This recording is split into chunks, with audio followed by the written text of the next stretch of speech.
She is one of our team here in Danbury. She has been involved in the after-school movement as our program manager for our Danbury Public Schools and our 21st Century site. So she's going to share some insight with you this morning and be really able to connect with all of us. So I'd like to introduce Marlene. Okay. Thank you. Good morning. Good morning. Again. For everyone who doesn't know me, I'm Marlene Hoyen. A little bit about me. I'm originally from Ecuador. I came when I was 15 years old, and I, of course, went to high school here and then continued to go to college. So I wanted to talk today about connecting our families into the school system. And it's something that I do every day. It's something that I automatically, once I see a family, I'm always about connecting them to school. And eventually we'll finish with our topic of meeting parents where we are. So I wanted to start with an example of exactly what happened this week. This week I started a class with of literacy and reading with parents. And I have 10 parents. And they're welcome, they're registered, they're going to participate in the program. They all come in, and there's a parent, a mom that's there for the third time. So the first time she took 6 weeks class with me. The second time she took another 6-week class with me. And then the third time, it's this time. So I say, hi, how are you? Nice to see you. You know that I'm going to be talking about the exact same thing that I did. It's the exact same material. She goes, yeah, I know. I said, are you sure you want to stay? She has 4 children in the elementary school. They're all very small. So she said, yeah, I want to stay. And I said, okay. She goes, I have to tell you something. The first time I came, my husband was deported. So I came every week because my children were safe. I forgot about things for a little while, and I stayed with you. So I heard some things you said, and I just came every week. I said, oh, I'm glad you came back. So she said to me, and the second time I came, I was homeless. I was living in someone's living room. And you know what? I came because my children were here playing, having supper. I forgot about things for a little while, and I came. This time, I think I feel better, and I think I'm going to learn something. So I thought, wow. I was speechless because I thought, here's the perfect example what connecting our families is. We can't just say it's talking to them, it's being there for them. It's a lot more than that. It's really almost taking their hand. And when I called them at night and I said, you know, you signed up for this class and you're going to be coming to reading and with the parents, oh, I signed up my daughter for reading. You know, so it's talking about it and say, okay, I understand it's not for your daughter, it's for you to come, for you to be part of the school, for you to be involved. So it takes a lot of convincing just for them to make that one step. But if we think about it, why can't they make that first step? Because there's just so much going on. So it's talking about family needs. So when we talk about connecting the families into the school, we're talking about family needs. We're talking about a lot more than just saying, come over. We're talking about going beyond. So the first thing I thought, okay, so we know language for sure. English is a huge barrier. So now that I got them in, now they're there with me, now that they came, now I said, okay, so come to a parent event. I don't speak English. I'm afraid. I don't think anyone's going to understand me. Then we talk about why. Okay, so no one speaks Spanish. There's no one there to help me. The second thing is immigration status. So that's number one, that's a barrier that's just beyond a person feeling that they have such a barrier that they can't control. They have so much fears within the family. And that trickles down to the students. So they tell their children, don't say anything. Keep your mouth quiet. I don't want to know anything that you said. So how does that impact the entire family? So immigration. Then we talk about their needs. We talk about their trauma. Their trauma that they have family in their country, that they have to support their family over there, they have to pay for over here. So we talk about how many other things do they need. Lots of parents can't get involved because there's domestic violence. They're not going to say anything to anyone. They have that going on. But again, they're going to stay quiet and never share that with anyone. Because what are they going to do? They're going to be homeless if they say anything. They have to keep everything to themselves. So it's a complete cycle. It's a complete circle. We can't just say, come on, get involved, be part of it. It's a lot more than that. It's about us knowing your community. It's about us completely and every day take and be aware of who we're dealing with. So when we're talking about bridging families, when we're talking about meeting parents where we are, we're talking about meeting them as a human being, meeting them differently. We're talking about when I look at a parent, when I look at a mom, we're talking about, are you connecting with me? Are you able to participate? We can't just say, come. We can't just say, we're here. We can't just say, we just want you to be part of the school. So some of the examples that I do when I invite parents, first thing we have is sign in. Just put in your name and put your phone number. They scribble. They don't want it. Be clear. They don't want to put their name and phone number because I just told you about all those fears. Then I don't say anything.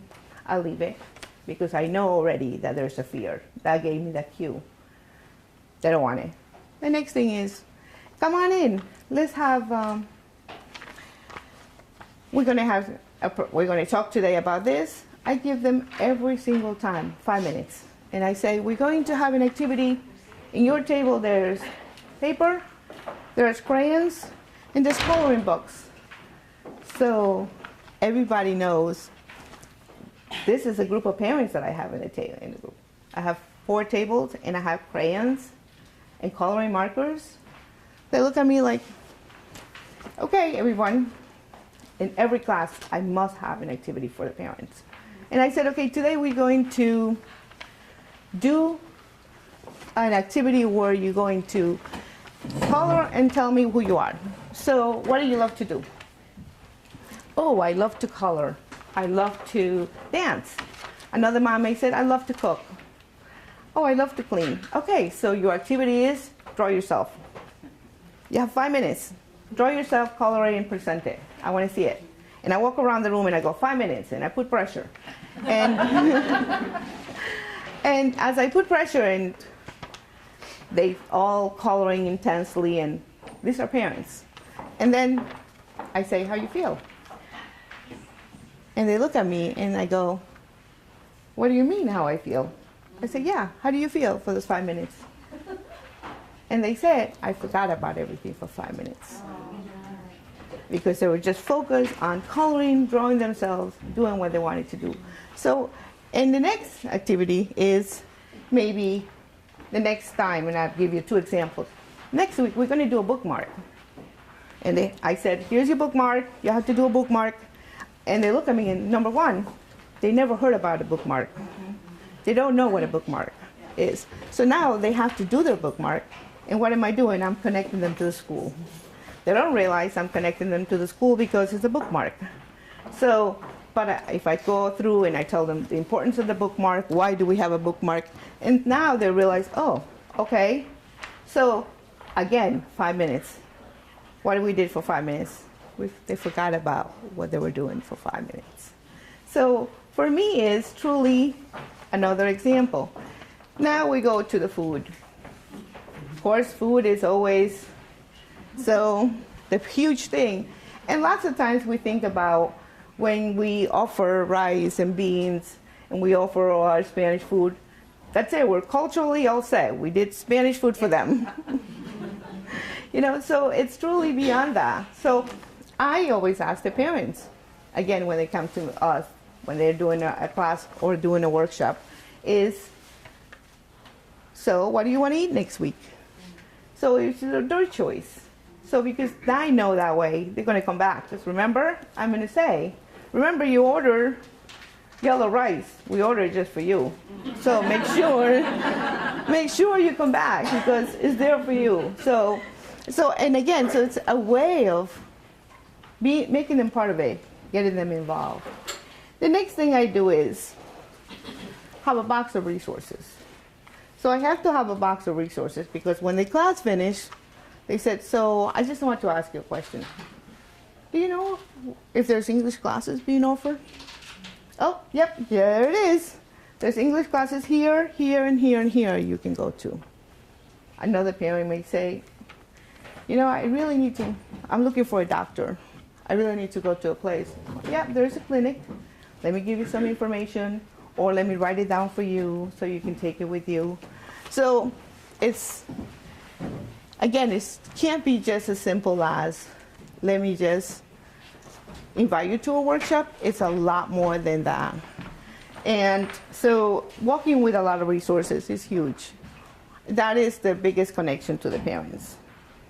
So when I talk about us today and what are we doing, it's about how we treat our families. It's about how we engage with them every day. It's about how we develop the empathy that they need, that we are connecting with them day to day, that we understand how they're having difficulties, that we can't say, we want you to come to the school, we want you to be part of the school, without thinking about all the barriers that they have, without thinking about all the difficulties that they have, and without thinking about the fact that they have that tremendous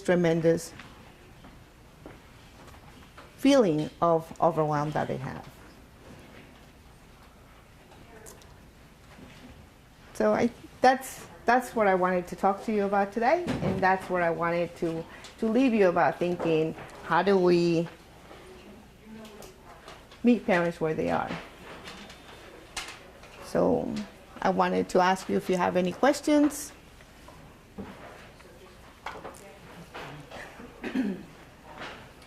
Are there any questions for Marlene? One of the things I wanted to say, I just want to stand up next to Marlene to say, one of the things and one of the reasons why we thought that she would be a really good, that she's a good practitioner and a good role model. I've worked with Marlene for probably 15 years now. We're going to date ourselves. Okay, 10 years. 10, 15. But there are a lot of times when you watch people and you say, this is a practice that I want to model and to emulate. And what I have seen in terms of, I'm gonna speak on your behalf here. What I have seen in the way that Marlene works with families is sometimes we have to think about, we do kind of recruitment. When she talks about meeting parents where they are, this is authentic practice. Mm-hmm. This is not something that that you have to think about. This is something that she practices all the time. So who are those families that are kind of outside our normal way that we think, okay, so Betsy's going to come and Judy's going to come and that'll be great, we have our numbers. To think about those people that are reluctant and fragile, and you just gave me a whole new insight on when families are immigrants, which is a huge thing right now, right? I mean, I just even think about families right now. As far as if you're of a Muslim faith right now, you may not be sending your kids to school, right? Because you're afraid. So all of those things, I mean, I think that Marlene really thinks about those all the time, but not only does she think about it, now it's just part of her practice, right? So I didn't mean to interrupt it. Please ask her questions, because she has good insight. Thank you. Well, I guess one of my things that I've struggled with as well is that we tend to do everything in English and Spanish.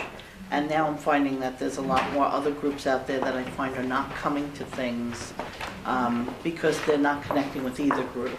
So do you have any tips for being a little bit more for other groups? Sure. So for a long time, the one thing I always and I refuse to do it if someone asks me to is to translate a workshop.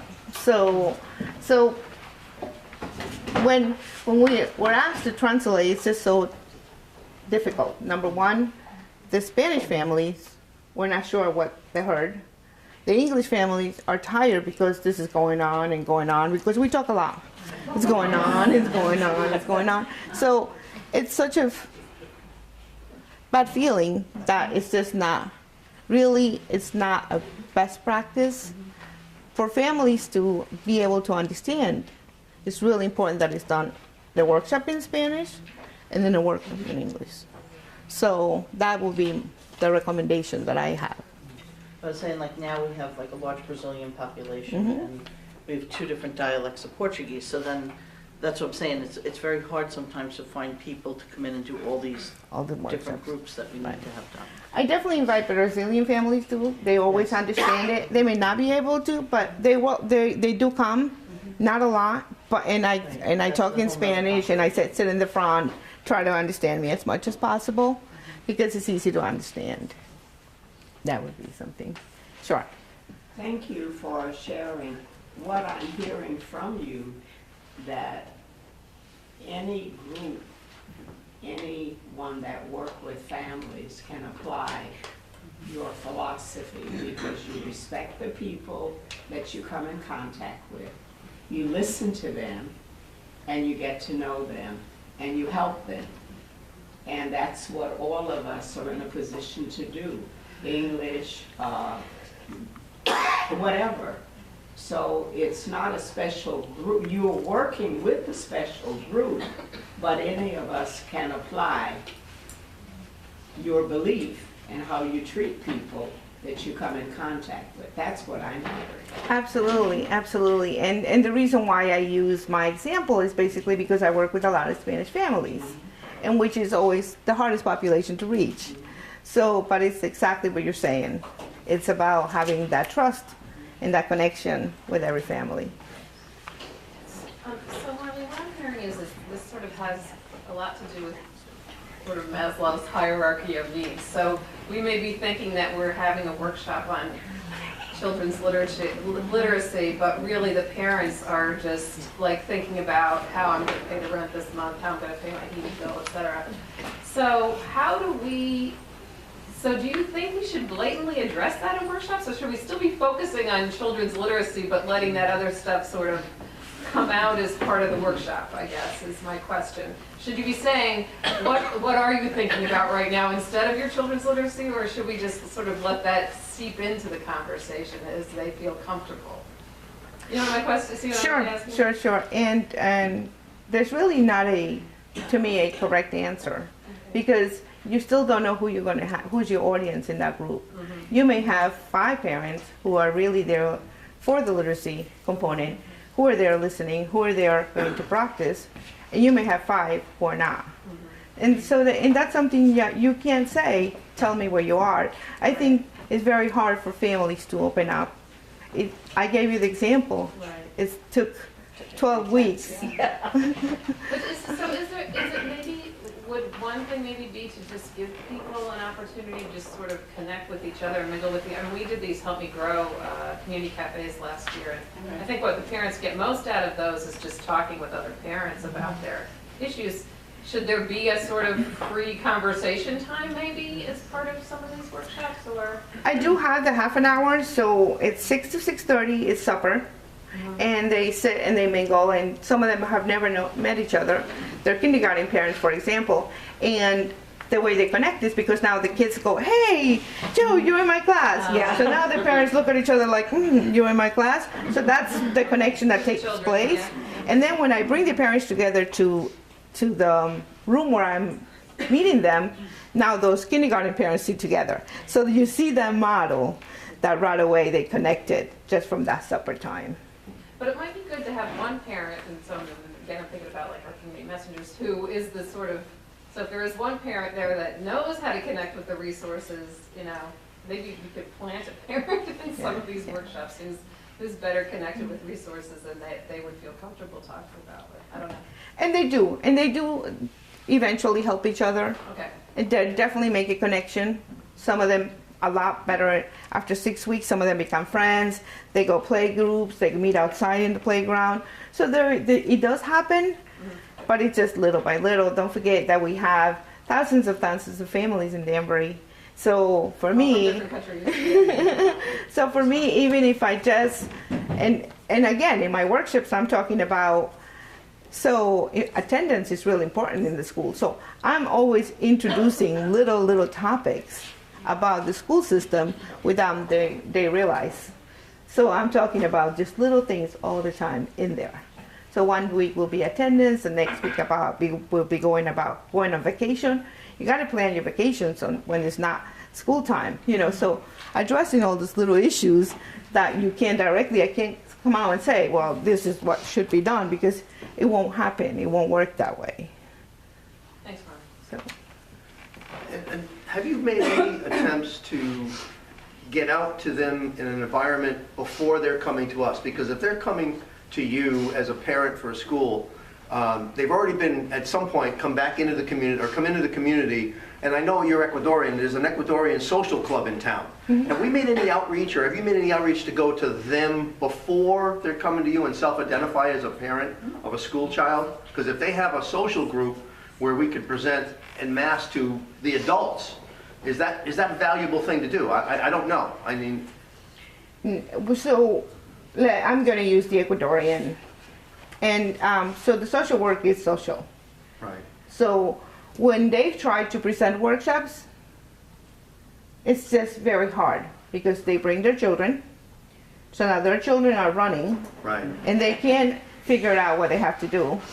So it can't happen. For me, the best practice is the fact that we offer supper, that we offer childcare. So the children are totally removed and totally the parents, I can have their attention.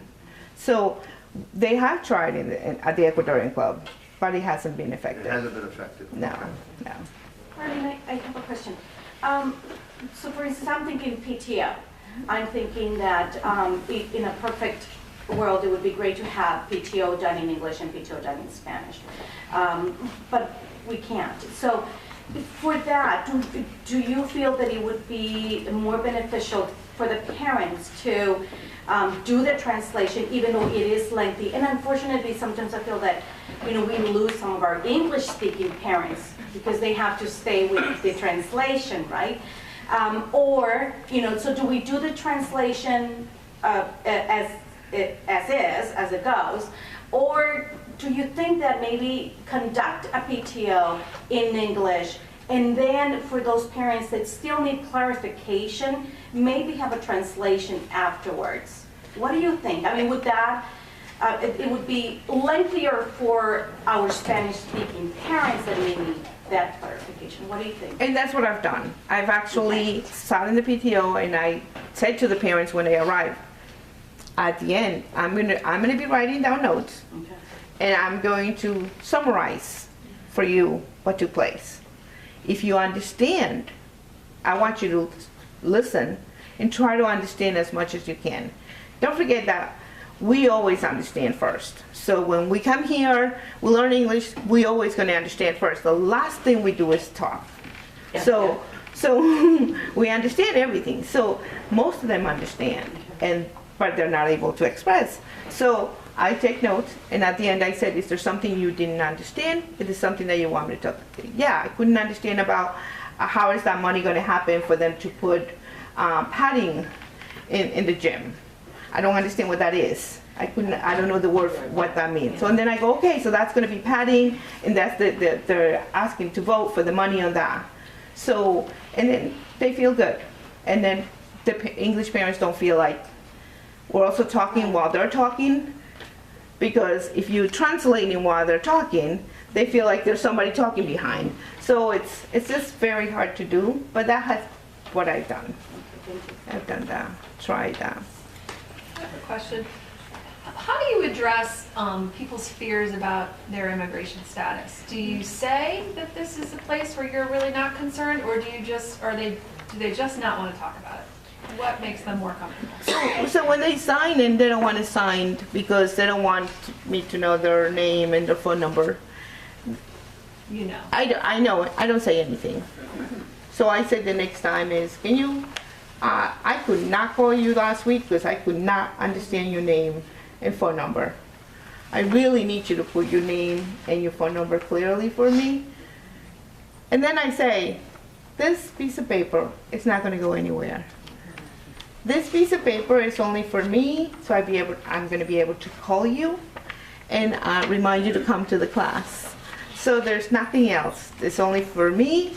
If anyone asks me, I tell them your first name and you participated. I do let the principal know that you participated because it's so important that you were here every week with me talking about it. So I do tell them that.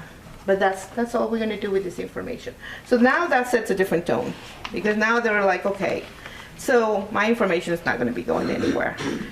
And that's little by little, weekly by weekly, where you tell them something that you're not going to, that information is not going to go anywhere. I'm not going to report them. I'm not going to do anything about it. That's not my role there. So it's just really, truly building the trust and reassuring them with a little thing that you're not going to do anything, that it's only to your benefit to be there. That help? In Waterbury, what we did, we had a parent night last month, and we asked for their email addresses. And that worked out perfectly. We actually ended up with about 60 email addresses. So now when we have a parent component, we can get the flyers right to them instead of trying to worry about that the kid gets the flyer to them. And that's all we said, was we were using it to make sure that you got the information regarding these after-school programs, you know, whatever we're going to be doing. And we had no kind of like, you know, it was just, because most people have an email address, so it worked out very well.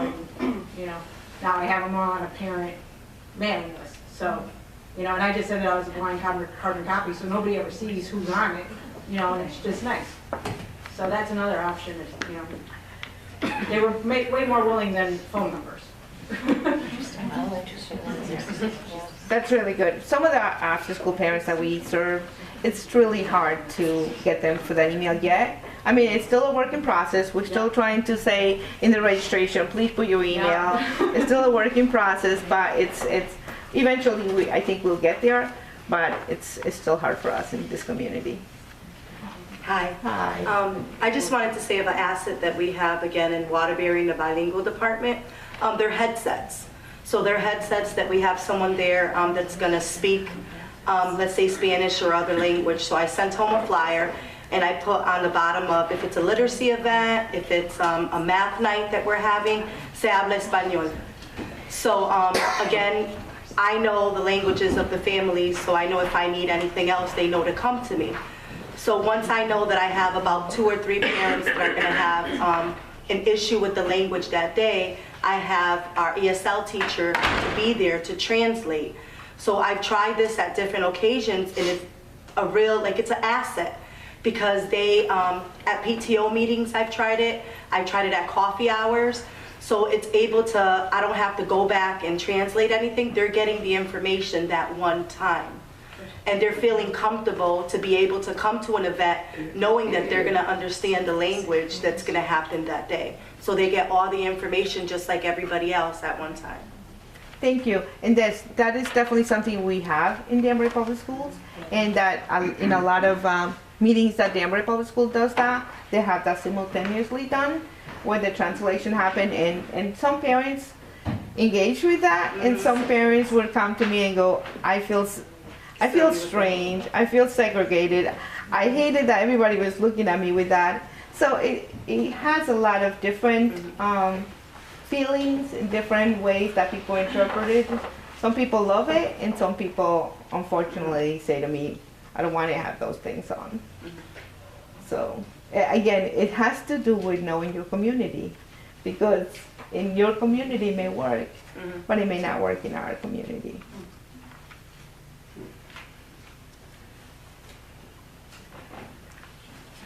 Thank you. I just want to make Sure. I just want to mention something. My name is Sally Vasquez, and I work for the Hispanic Health Council, and our location is in Hartford. I'm a parent educator in the morning for a family resource center. I am the site coordinator for the after-school program, 21st Century. And I think for me, or most of the population that we have is Latino. And when she say building the trust, it is really important, but also the welcoming. So most of the time when we receive funding, we also go based supposedly of the hours of the benefit of the after school.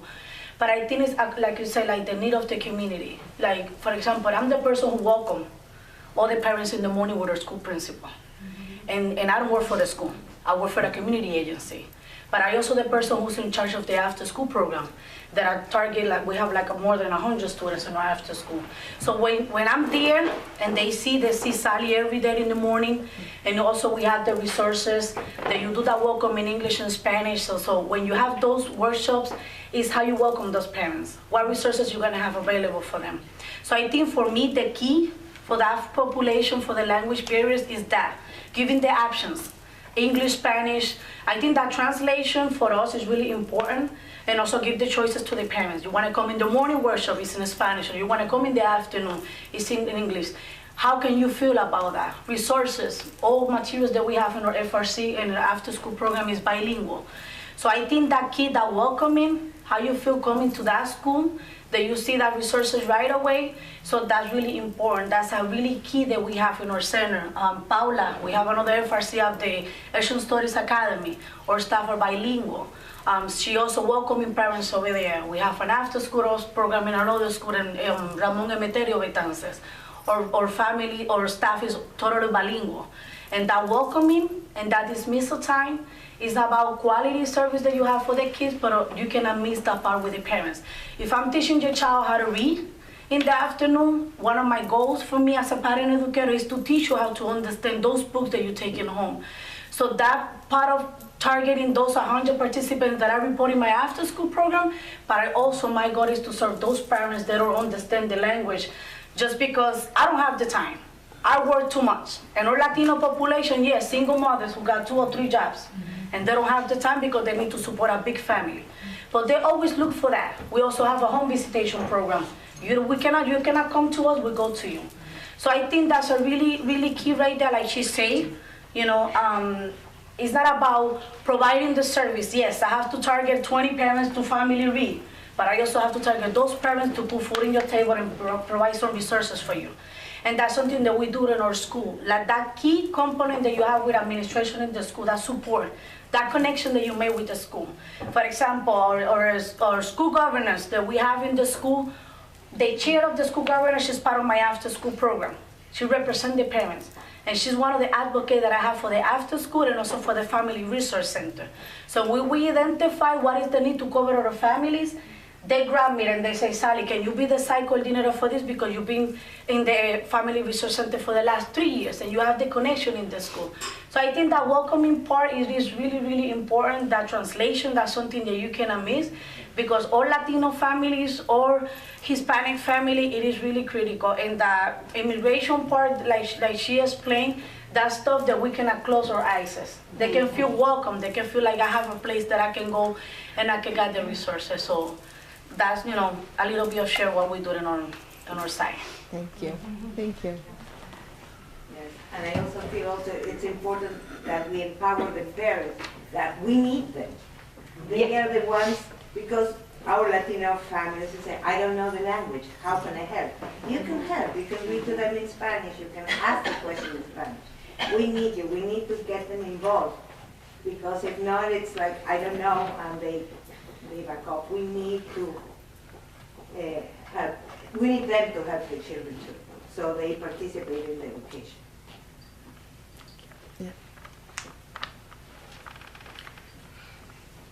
Are there any other questions or comments or feedback? Yeah, Joyce. I just do want to say that I think any program that you're doing, if you intentionally promote social connections between the participants as well, someone said, should we leave time for that? I would say absolutely yes, because those connections are going to be there long after our program is over. So if we can build a support system of parents to parents within the community that are advocates for these things that are really positive for children and for their families, then we're building a whole network of people who are out there spreading that word, not just us. So, when it comes from someone else in their community, then it has a lot of validity. So I would say anytime you do that, and be intentional about how you connect the people. Like, you can ask questions to even break down, because there'll be silos even within the parent groups, right? Like, these parents will all be together, these parents will all be together. You can do things to sort of help them get to know each other in a deeper way, and I would absolutely recommend that. I've seen how big a difference that makes in terms of the effectiveness of what you're doing as well, because they connect with each other in such a strong way. So. Yeah, okay. All right, so Marlene, thank you so much. Thank you very much.